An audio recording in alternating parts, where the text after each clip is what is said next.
Bienvenidos a este nuevo vídeo de análisis de circuito en el que hablaremos sobre transferencia de potencia.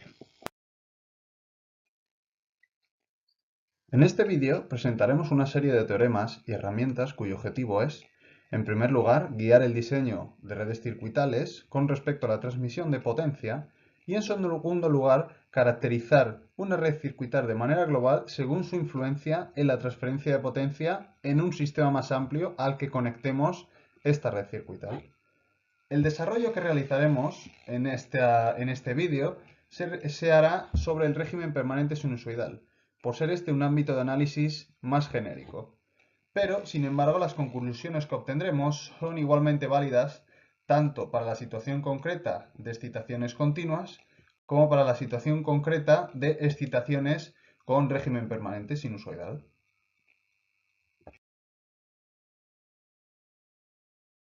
A continuación, vamos a explicar los fundamentos básicos del teorema de máxima transferencia de potencia.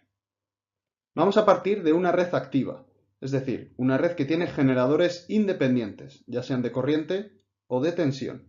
Sobre esta red activa conectaremos dos terminales, el terminal A y el terminal B, y entre esos dos terminales conectaremos una impedancia. A esta impedancia la llamamos impedancia de carga. A su vez, ese sistema, esa red activa, la podremos representar mediante su equivalente de Thevenin o el equivalente de Norton, en el cual tendremos, si es el caso de Thevenin, una tensión de Thevenin, ETH, y una impedancia de Thevenin, ZTH, que vendrán ambos definidos por las características de mi red activa. El objetivo del teorema de máxima transferencia de potencia es esa impedancia de carga, definir o encontrar el valor que nos permita que la potencia que se disipe en ZR sea la máxima. Es decir, si la impedancia de carga la definimos como una JI más X, esos valores, X y Y, son aquellos parámetros de la impedancia que tendremos que definir y buscar para que se cumpla la máxima transferencia de potencia. A continuación vamos a ver un ejemplo de cómo varía la potencia disipada en una resistencia o impedancia de carga en función del circuito activo o de la red activa que tenemos conectada. Para ello observemos el circuito que tenemos a continuación, donde podemos ver que tenemos una fuente de tensión, V sub S, una resistencia en serie con esa fuente de tensión con un valor de 50 ohmios y también tenemos nuestra resistencia de carga. Recordemos que lo que estamos buscando es analizar cómo varía la potencia que emite esa resistencia de carga dada una red activa. En este caso, la red activa que tenemos es la red compuesta por mi generador de tensión y mi resistencia RS, que análogamente al caso anterior, a la diapositiva anterior, podemos decir que se corresponden con la tensión de Thevenin y con la impedancia de Thevenin que hemos visto previamente. Si analizásemos la potencia disipada en RLoA, podríamos ver que existe una dependencia del valor de la potencia con respecto al valor de la resistencia. También podríamos, por supuesto, observar que existe una dependencia de esa potencia con respecto a la tensión de Thevenin o la resistencia de Thevenin. Pero asumamos que esos dos valores son valores fijos. Con lo cual lo que nos interesa ver es la potencia de la resistencia en función del valor de la resistencia. Podemos verlo el resultado en esta gráfica, donde en el eje de las Y tenemos la potencia disipada, en el eje de las X tenemos el valor de la resistencia. Podemos ver que a medida que aumentamos el valor de la resistencia, que sería esta parte de la gráfica, la potencia va aumentando hasta un nivel o hasta un valor que correspondería con el valor de la resistencia de 50 ohmios. A partir de ese valor podríamos observar que la potencia que disipa esa resistencia disminuye. Con lo cual, bueno, pues observando este ejemplo, si tuviéramos que responder a la pregunta que existe en la parte de abajo de esta diapositiva, el valor de ZR para que la potencia disipada sea máxima, diríamos que el valor adecuado es 50 ohmios. Una situación más general queda descrita en la figura que se muestra en esta diapositiva. Se conoce el equivalente de Thevenin de mi circuito, es decir, ETH y ZTH, y se desea obtener el valor de esa impedancia de carga que hemos conectado, y esa impedancia de carga está definida por los parámetros X e Y, es decir, el valor de su resistencia y el de su reactancia. Recordemos, el objetivo es encontrar los valores que verifican la máxima transferencia de potencia de la red activa hacia esa impedancia de carga ZR. Para ello, podemos calcular la potencia disipada por la carga, por ZR, a partir de la siguiente expresión, donde consideraremos la intensidad que atraviesa esa impedancia de carga y la parte real de esa impedancia de carga. Si desarrollamos esas dos cantidades, la intensidad y la parte real, obtendremos una expresión de este estilo, donde podremos ver que existe una dependencia con la parte real de la impedancia de carga y existe una impedancia con la parte imaginaria de la impedancia de carga. Recordemos que tanto la ETH como el valor de A y el valor de B son parámetros que vienen definidos en mi red activa. En la figura que vemos a continuación podemos ver un ejemplo de la potencia relativa disipada por la carga ZR igual a X más JY, es decir, vamos a probar distintos valores de X y de Y para ver cómo evoluciona la potencia, asumiendo que la impedancia de Thevenin, es decir, ZTH, vale 40 más 40J. Podemos observar que existe en esta potencia un máximo localizado en el valor 40 menos 40J. Es decir, la parte real vale 40 y la parte imaginaria vale menos 40. Podemos ver que a medida que nos movemos de esos dos valores, de la X y de la Y, obtenemos una potencia menor que si estuviéramos en ese punto en concreto.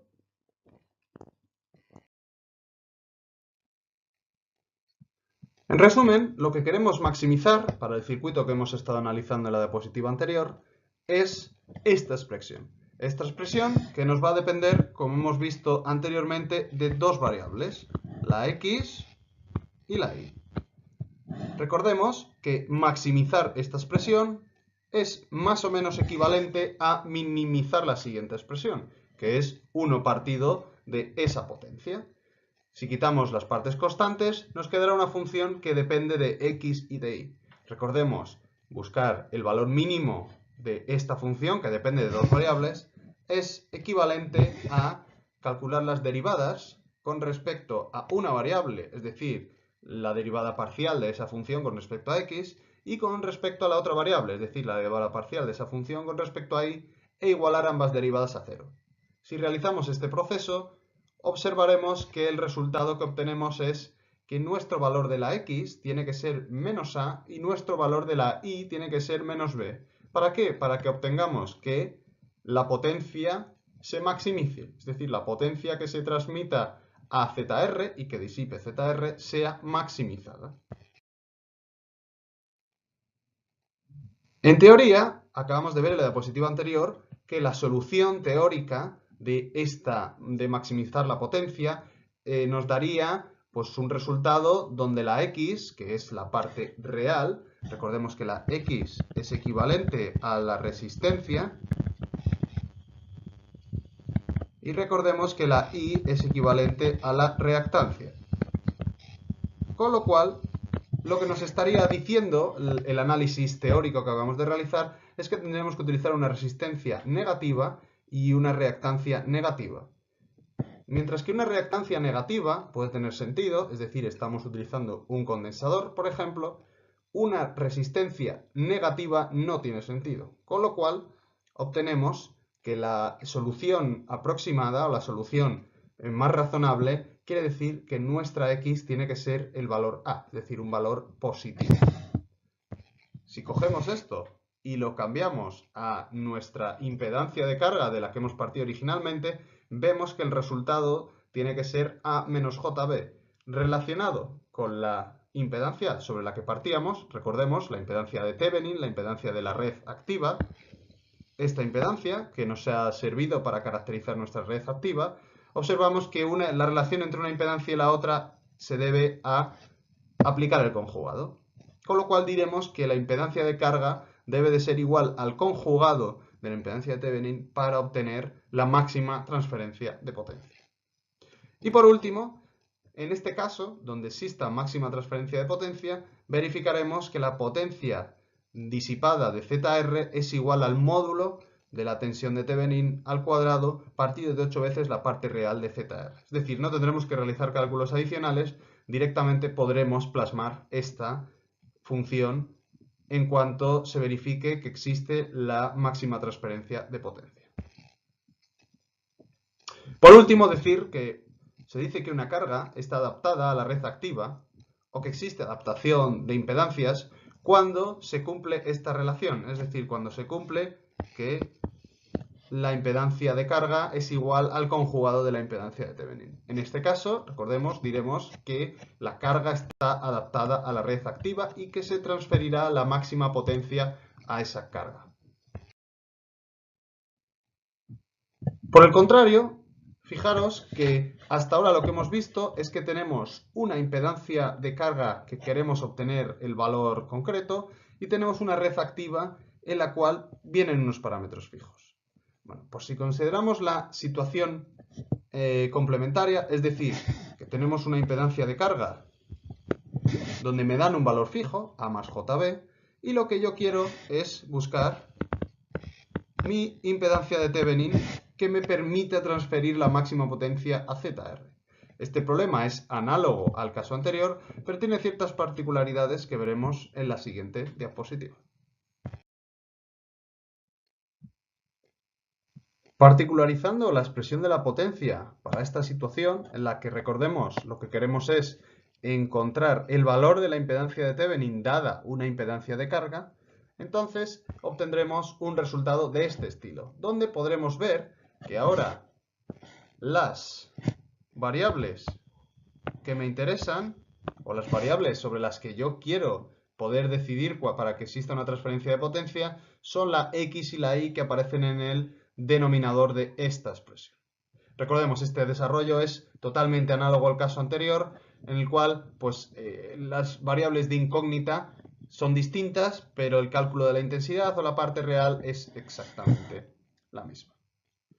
El valor de la potencia, análogamente, será máximo cuando el denominador de esta expresión sea mínimo, teniendo en cuenta que el denominador es la suma de dos cuadrados, es decir, dos números positivos.